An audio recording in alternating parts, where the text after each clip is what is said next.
Bienvenue pour vivre cette nouvelle séquence des paroles de la vie éternelle avec Marc Joseph. Nous sommes aujourd'hui le 3 février 2024. Déjà 3 février 2024. Et c'est encore un jour de grâce que nous avons à vivre avec la présence de Jésus-Christ dans nos vies. Car selon sa promesse, Jésus-Christ est avec nous tous les jours. Il est avec toi tous les jours. Il a dit, je suis avec toi tous les jours jusqu'à la fin du monde. Alors, ce jour du 3 février est un jour de grâce avec la présence de Jésus-Christ qui t'accompagne et qui ne t'abandonnera jamais. Et je dis cela parce que c'est écrit dans l'Évangile. Jésus-Christ l'a dit. Si tu t'attaches à Jésus-Christ, tu as la certitude que Jésus-Christ est présent dans ta vie. Tu peux bannir toute forme de panique et de déprime. Parce que si tu as peur, si tu déprimes, c'est parce que tu as des difficultés, c'est parce que tu as des problèmes, tu as des soucis, c'est parce que peut-être tu es malade. Mais Jésus-Christ seul peut apporter la solution, des solutions à tous ces problèmes. C'est pourquoi il dit, ne crains point, crois seulement. Même quand Lazare était mort devant le cadavre, puis il disait à ses sœurs, à sa sœur, si tu crois, tu verras la gloire de Dieu. Donc, tu peux voir aujourd'hui la gloire de Jésus-Christ, la gloire du Dieu le Père se manifester dans ta vie si tu crois en Jésus-Christ. Et alors, pas de panique, Jésus-Christ est là. Et en toute chose, il y a quelqu'un qui avant était un grand persécuteur des chrétiens, un persécuteur de Jésus-Christ, qui s'appelle Paul. Et quand Paul a découvert l'excellence de la présence de Jésus-Christ dans sa vie, il a écrit aux autres, aux Philippiens, pour le dire, ne vous inquiétez de rien, mais en toute chose, faites connaître vos besoins à Dieu. Pas de prières, de supplications avec des actions de grâce. Et il ajoute, et la paix de Dieu qui surpasse toute intelligence gardera vos cœurs et vos pensées en Jésus-Christ. La présence de Jésus-Christ dans ta vie est source de paix, source de bonheur. Donc, pas de panique. Confie-toi en Jésus-Christ. Et dans toutes les circonstances, il faut essayer de ne jamais oublier que Jésus-Christ est avec toi. Alors là, tu connaîtras la paix. Jésus-Christ a même dit, comme Paul l'a cité, en toute chose, faites connaître vos besoins à Dieu. Eh bien, pour faire connaître mes besoins, je dois prier, je dois parler à Dieu. C'est ce que je vais faire en même temps que toi, si tu fais bien. Je vais prier pour toi. Mais toi, tu vas aussi parler à Dieu. Tu vas dire tes besoins au Père, dans le nom de Jésus-Christ. Tandis que je prie, toi, tu pries aussi. Je ne connais pas tes besoins particuliers, mais toi, tu les connais. Je vais prier pour toi, mais toi, tu vas dire tes besoins en même temps. Et Dieu, notre Père, dans le nom du Seigneur Jésus-Christ, va répondre à cette prière. Père, je bénis ton nom. Je proclame ta bonté, je proclame ta grâce dans la vie de mon frère, de ma sœur qui regarde cette vidéo et qui prie avec moi. Je proclame ta toute puissance pour sa délivrance. Tu connais ses besoins. Tu connais ses besoins en particulier. Tu connais ses attentes. Tu connais les problèmes qu'il est en train d'affronter. Tu connais sa maladie s'il est malade. Eh bien, dans le nom de Jésus-Christ, je te demande de venir à son secours, de lui apporter la délivrance, afin qu'il puisse en retour glorifier ton nom et qu'il puisse avoir la paix, qu'elle puisse avoir la paix dans sa vie, dans son âme. Je te bénis parce que, selon la promesse de Jésus-Christ, je sais que cette prière est exaucée. Alors, merci de répondre à ma prière en faveur de mes bien-aimés, en faveur de mon frère et de ma sœur qui prient avec moi. Je te glorifie pour ça, papa, dans le nom du Seigneur Jésus-Christ. Amen. Mais je vais revenir comme promis sur ce texte de l'évangile de Jean, chapitre 6, verset 40, avec toi. Et avant de lire, je te rappelle que si tu veux collaborer avec moi pour la propagation de cette vidéo, il faut la partager avec tes amis, tes connaissances. Il faut cliquer sur j'aime pour qu'elle soit proposée à d'autres personnes. Ainsi, tu vas toi-même aussi être ouvrier avec moi dans cette œuvre des paroles de la vie éternelle. Que le nom du Seigneur Jésus-Christ soit béni. Et toi aussi, tu sois béni. Alors nous allons lire dans l'évangile de Jean, chapitre 6. On relit le verset 40, c'est très important. Jésus dit, la volonté de celui qui m'a envoyé, la volonté de celui qui m'a envoyé, c'est que quiconque voit le Fils et croit en lui ait la vie éternelle, je le ressusciterai au dernier jour. Je vais dire, je vais répéter un peu ce que j'ai dit hier, mais c'est important. Les dogmes des religions sont là quelquefois pour nous abêtir.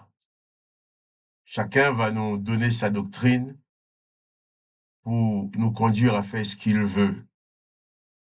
Certains vont le faire pour pouvoir vous soutirer de l'argent, pour profiter de vous, pour profiter de votre personne. Or, pour faire cela, ils vont te placer sous la condamnation.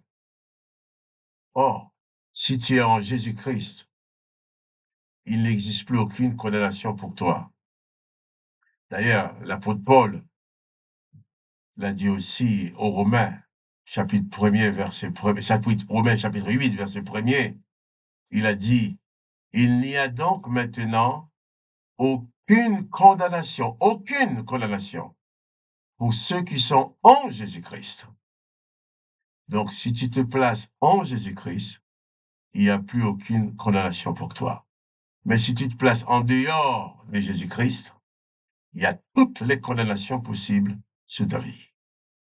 La première condamnation la plus lourde, c'est cette condamnation prononcée par l'Éternel des armées dans Genèse.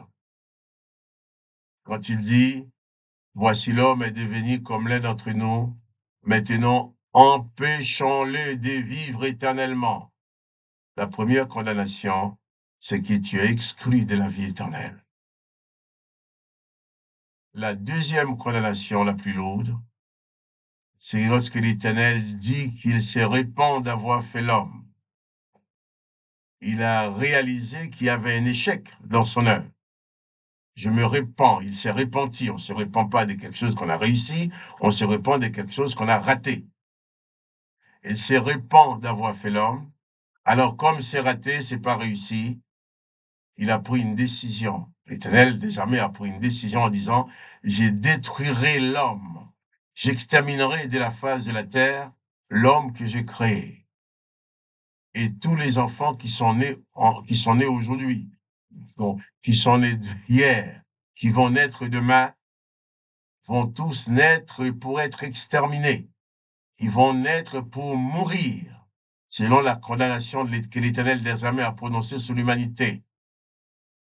Donc, le jour de ta naissance, tu ne sais pas si tu seras président de la République, médecin, avocat, balayeur, menuisier ou charpentier, mais tu sais déjà que tu es né pour mourir.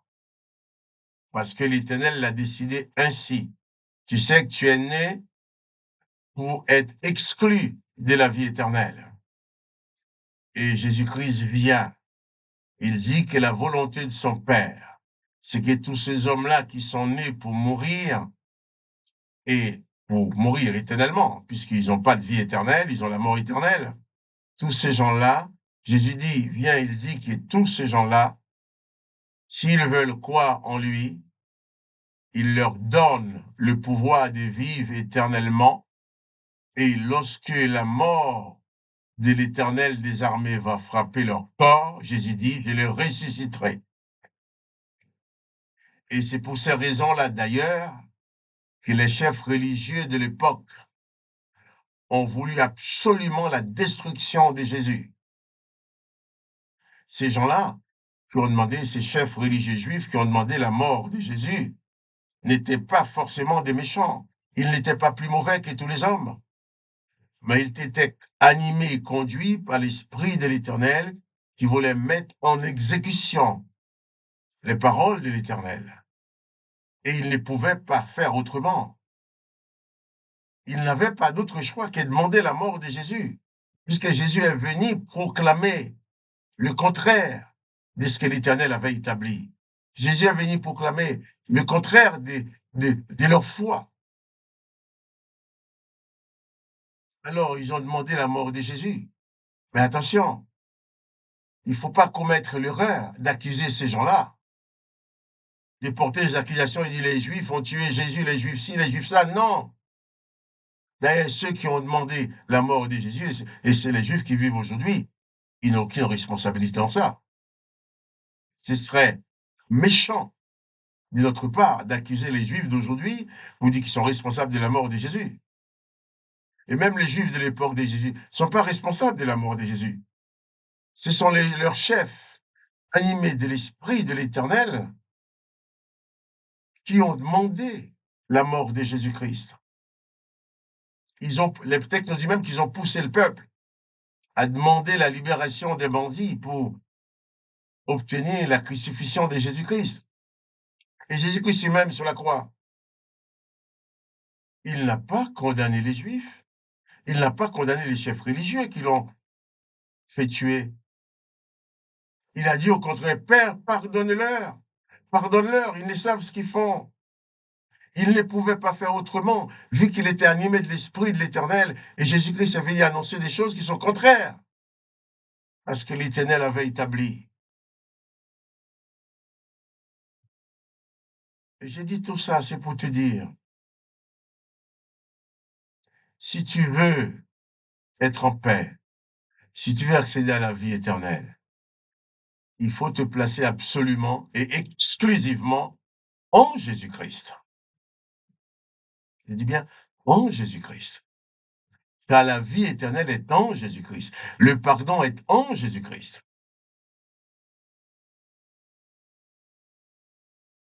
Jésus-Christ vient dans un corps comme le nôtre. Sauf lui seul, il n'a jamais péché. Au point qu'il a dit à ses adversaires, lesquels d'entre vous peut me prouver que j'ai péché?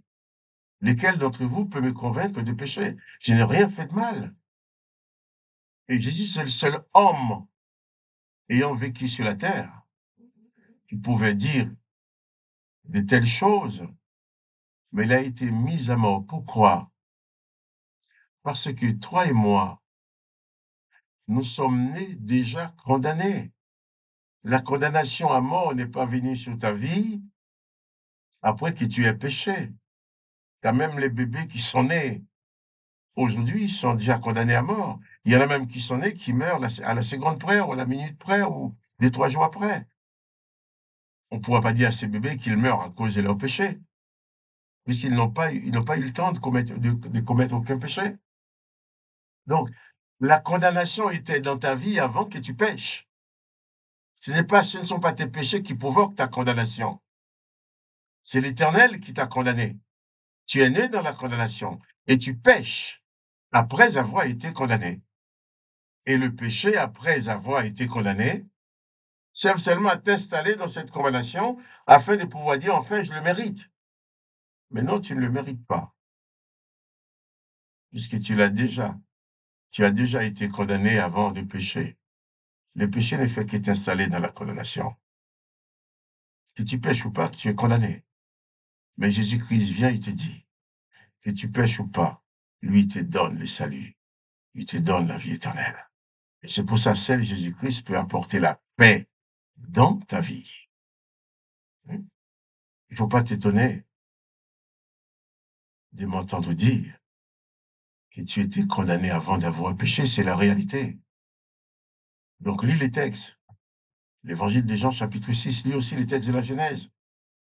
On voit que l'Éternel a condamné l'homme parce que lui-même avait été déçu de son œuvre. Il s'est repenti d'avoir fait l'homme, il l'a condamné. Et lorsque, encore, c'est encore une autre chose à considérer, et lorsque les serpents avaient dit la vérité à Ève, si tu manges de ce fruit, tu deviendras comme les dieux, connaissant le bien et le mal, l'Éternel va confirmer la vérité du serpent en disant, voici l'homme est devenu comme l'un d'entre nous, comme l'a dit le serpent. Et dans ce cas-là, empêchons-les de vivre éternellement. Et Jésus vient et dit, celui qui croit en moi vivra éternellement. La volonté de mon Père, c'est que quiconque voit les Fils et croit en lui, vive éternellement. Et Jésus ajoute, je le ressusciterai. La réponse aux deux condamnations que l'Éternel a établies sur l'humanité depuis la Genèse. Alors, écoutez et comprenez comme dit Jésus. Il ne s'agit pas de t'installer dans une religion, il faut t'installer en Jésus-Christ. Car les religions vont t'abêtir, vont te manipuler, vont même t'aliéner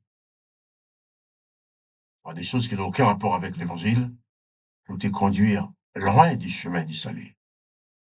Mais Jésus-Christ te dit, tu donnes sa vie à lui, tu donnes ta vie à lui, Jésus-Christ.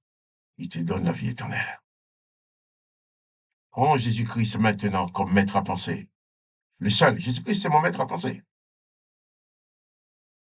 Demeure sur le terrain où Jésus-Christ agit dans ta vie.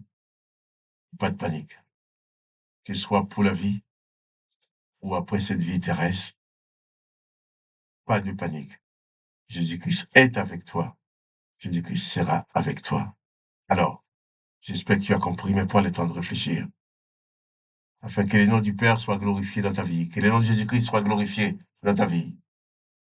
Quant à moi, Marc-Joseph, je te dis, sois béni et pas de panique. Confie-toi en Jésus-Christ. C'est la solution à tout pour toi.